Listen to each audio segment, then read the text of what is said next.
Fala, meus amigos do canal do Medeiros, sejam muito bem-vindos a mais um vídeo aqui no YouTube para a gente falar sobre o nosso Botafogo, dia 27 de outubro de 2025, segunda-feira, para a gente mais uma vez falar aqui num pós-jogo, né? Dia seguinte, papo reto com o canal do Medeiros, que a gente sempre faz aqui no dia seguinte dos jogos, mais uma vez para falar de um resultado frustrante, né? A torcida do Botafogo, principalmente depois do trabalho do David Ancelotti, a torcida do Botafogo dentro do Newton Santos, dentro de casa, geralmente vem se decepcionando, né, com o resultado da partida. Não é a primeira vez e eu acredito que não seja a última também, sendo bem franco, sendo bem honesto com vocês. Já tinha sido frustrante demais, uma vergonha ter tomado de 3-0 para o Flamengo dentro de casa. E eu encaro um empate contra o Santos como se fosse uma derrota dentro de casa. É a minha sensação, eu acho que de grande parte da torcida do Botafogo. Era um jogo para o Botafogo vencer, um jogo para o Botafogo passar o Bahia na tabela, voltar para o quinto lugar, mas o que aconteceu foi um empate e que o Botafogo pode sair do G6, coisa que eu venho falando para vocês aqui que mais dia menos dia ia acabar acontecendo. O Botafogo sair do G6 por conta das oscilações do Botafogo, por conta de pontos perdidos pelo caminho. Se o Fluminense vencer o Ceará dentro do Maracanã no jogo atrasado, que vai ter no meio de semana, o Fluminense passa o Botafogo e o Botafogo sai da zona de classificação para a Libertadores. E eu venho repetindo para vocês que o Botafogo realmente tem um desempenho que o Botafogo não merece ir para a Libertadores. É claro que como torcedor a gente torce muito, a gente é torcedor fanático do Botafogo, mas se a gente for tirar um pouco da emoção, né, da paixão que a gente tem pelo Botafogo e for analisar só pela razão, só pelas coisas como estão acontecendo, o Botafogo realmente não faz um trabalho merecedor de ir para a Libertadores. Vamos torcer agora contra o Fluminense, porque como eu disse, vou repetir, a gente é torcedor, a gente vai torcer contra o Fluminense e mesmo sem merecer, a gente vai torcer demais para que a gente vá para a Libertadores do ano que vem. Mas está difícil de acreditar. Até o Vasco, que encaixou com o Fernando Diniz, vem ganhando, meteu 3-0 no Bragantino fora de casa. Até o Vasco está se aproximando, né, dessa zona do G6. E pelo que vem jogando, o Vasco é um sério candidato a passar o Botafogo, porque o Botafogo não consegue sequência, o Botafogo ele não consegue 2 vitórias seguidas. Até ganha um joguinho ou outro, como ganhou do Ceará, lá no Castelão, mas na hora de se afirmar, na hora de conseguir, né, o resultado positivo para a sequência dos jogos, não consegue, decepciona, infelizmente. E ontem, cara, eu achei até que o Botafogo teve... Achei não, os números dizem isso, né? Se a gente for olhar, teve 18 finalizações do Botafogo, 9 do Santos. Escanteio foi 6-6. Posse de bola, Botafogo 54, Santos 54,9, Santos 45,1. O Botafogo teve mais posse, teve mais volume de jogo. O goleiro do Santos, o Brazão, fez 7 defesas na partida, algumas defesas bem importantes, bem difíceis. Então, se a gente for olhar se ontem, o Botafogo poderia ter vencido a partida, né? Mas é sempre isso, a gente sempre arruma situações para tentar justificar o fracasso. E quando eu digo fracasso, eu não estou sendo exagerado não, cara. Eu acho que o Botafogo dentro de casa, pegando o Santos, na condição que o Santos está atualmente, é um fracasso. O Botafogo não venceu o Santos dentro de casa. O Botafogo está disputando vaga na Libertadores, o Santos está disputando para não cair. O time do Santos está com muitos problemas. O time do Santos acabou de perder em casa para o Vitória. O time do Santos realmente é um time que não condiz com a história gigantesca do Santos. Uma coisa é a história, uma coisa é a instituição Santos Futebol Clube. Outra coisa é o time do Santos de 2025. O time do Santos de 2025, o Botafogo precisava ganhar dentro de casa, como ganhou fora de casa. Ganhou fora de casa, ganhou na Vila Belmiro, né? Não era ainda o David Ancelotti, quando o Botafogo venceu. Mas dentro de casa, mais uma vez, o Botafogo vem pecando nos resultados. É muito ruim o desempenho dentro de casa do David Ancelotti no Botafogo. É muito ruim mesmo. Tá? O Botafogo coleciona frustrações, coleciona decepções dentro do estádio Newton Santos. E aí depois o pessoal da mídia, né, os jornalistas vão para os programas de TV dizendo que não está entendendo por que o torcedor do Botafogo não está indo para o estádio. Porque o torcedor do Botafogo está passando por diversas decepções dentro do estádio Newton Santos. E o torcedor resolve não ir mais. É simples. Torcedor do Botafogo, eu não vou criticar a torcida do Botafogo. Não vou criticar.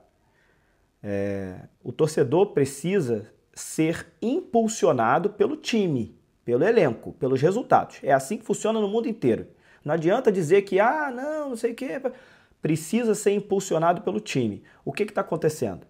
Está acontecendo que toda vez que o torcedor do Botafogo resolve ir ao estádio, ontem tivemos mais de 20 mil pessoas no estádio Newton Santos, enquanto o Flamengo tivemos quase 30 mil pessoas no estádio Newton Santos, toda vez que o torcedor do Botafogo dá um voto de confiança, o torcedor sai decepcionado do estádio. E aí, até esse torcedor voltar de novo, sentir vontade de ir ao estádio, demora. Demora. Demora o quê? Uma vitória. Aí ganhou do Ceará, o torcedor do Botafogo foi. Porque ganhou do Ceará fora de casa e o torcedor do Botafogo falou, pô, beleza, ganhou fora, vou lá porque agora vai. Não foi, de novo, não foi. E aí, beleza, vai lá, ganha do Mirassol, imagina, ganha do Mirassol, aí vai, caraca, ganhou do Mirassol, jogo difícil, cara, Mirassol tá fazendo uma grande campanha, ganhou do Mirassol, aí vai jogar em casa de novo, vou dar um voto de confiança. Decepciona, de novo. É assim que tá acontecendo. Contra o Flamengo foi o mesmo voto de confiança. Eu vou, contra o Flamengo eu vou. Clássico, eu vou lá. Vou lá pela camisa, pela instituição. Vou lá. 3-0 Flamengo. É isso que está acontecendo ao longo do trabalho do David Ancelotti. Por que eu falo do trabalho do David Ancelotti? Porque com o Renato Paiva era o contrário, né? O Renato Paiva perdia os jogos fora de casa, todos. Nem gol direito ele fazia fora de casa, lembra? O Paiva tinha dificuldade de fazer gol. O time do Paiva, fora de casa. Jogava retrancado, não conseguia nem fazer gol direito. Fora de casa perdia, mas dentro de casa o time do Renato Paiva ganhava. Ganhava praticamente. Ele saiu daqui com um desempenho dentro de casa muito bom. O problema dele era fora de casa, que o time fora de casa era um time totalmente diferente do que era dentro do Newton Santos. Com o David Ancelotti, o Botafogo perdeu totalmente a força no tapetinho. Desde que o Botafogo criou a questão da grama sintética no estádio Newton Santos, o David Ancelotti é um dos que tem o pior desempenho dentro do gramado sintético. É um dos piores. O Botafogo tem muita dificuldade de jogar em casa com o trabalho que o David Ancelotti vem fazendo, né? E a gente já percebeu que ele vai até o final do ano, né? Não vai ter demissão, até acho que não tem mais tempo. Vai demitir agora, vai trazer quem? Termina o ano com ele. Eu só acho que o Botafogo, como uma empresa séria, deveria reavaliar o trabalho dele no fim do ano para ver se ele fez por merecer continuar em 2026. Uma empresa séria deveria fazer isso, mas eu acho que não vai ser assim que vai acontecer. Vão julgar só se ele conseguiu ir para a Libertadores ou se ele não conseguiu. Se ele conseguiu ir para a Libertadores, vão querer deixar ele, porque ele cumpriu o objetivo, mesmo com todos os problemas, mesmo com todas as críticas, ele cumpriu o objetivo. Aí vão querer manter ele. Eu mandaria ele embora no final do ano, independente de Libertadores ou não. Começa no ano que vem um novo trabalho com um treinador mais experiente, com início, pré-temporada, com tudo. Obrigado, David Ancelotti, beleza? Não te mandamos embora no meio da temporada, mas chegou no final da temporada, muito obrigado. Valeu, segue tua vida, tamo junto. Eu faria isso. Não demitiria agora, mas final do ano, independente de ir para Libertadores ou não, eu demitiria, porque o trabalho não é satisfatório, o trabalho não, independente da questão do elenco também, que John Textor tem culpa, diretoria tem culpa, tem vários culpados, mas o trabalho em si, as ideias, tudo que o David Ancelotti vem mostrando como ideia, como trabalho, para mim, não é satisfatório. Mas eu não demitiria agora. Demitiria só... Eu botei até ontem, fora David Ancelotti, estava nervoso, né? Tinha acabado de sair do jogo, fora David Ancelotti, botei isso ontem no Instagram. E também no Twitter. Mas esse meu fora David Ancelotti seria no final do ano, não seria agora. Seria ao término do Campeonato Brasileiro.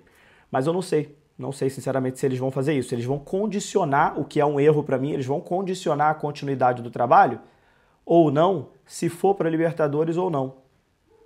Ah, não foi para Libertadores, tá tudo errado, vamos demitir. Ah, foi para Libertadores, tá tudo certo. Não tá tudo certo. Não tá tudo certo. A análise não pode ser em cima do resultado, precisa ser em cima de outras situações além do resultado. Pelo menos é o que eu penso. Então, assim, o trabalho muito abaixo, muito abaixo. E são erros, exatamente os erros que a gente vem falando aqui. Erros de principiante, erros de treinador que está começando, né?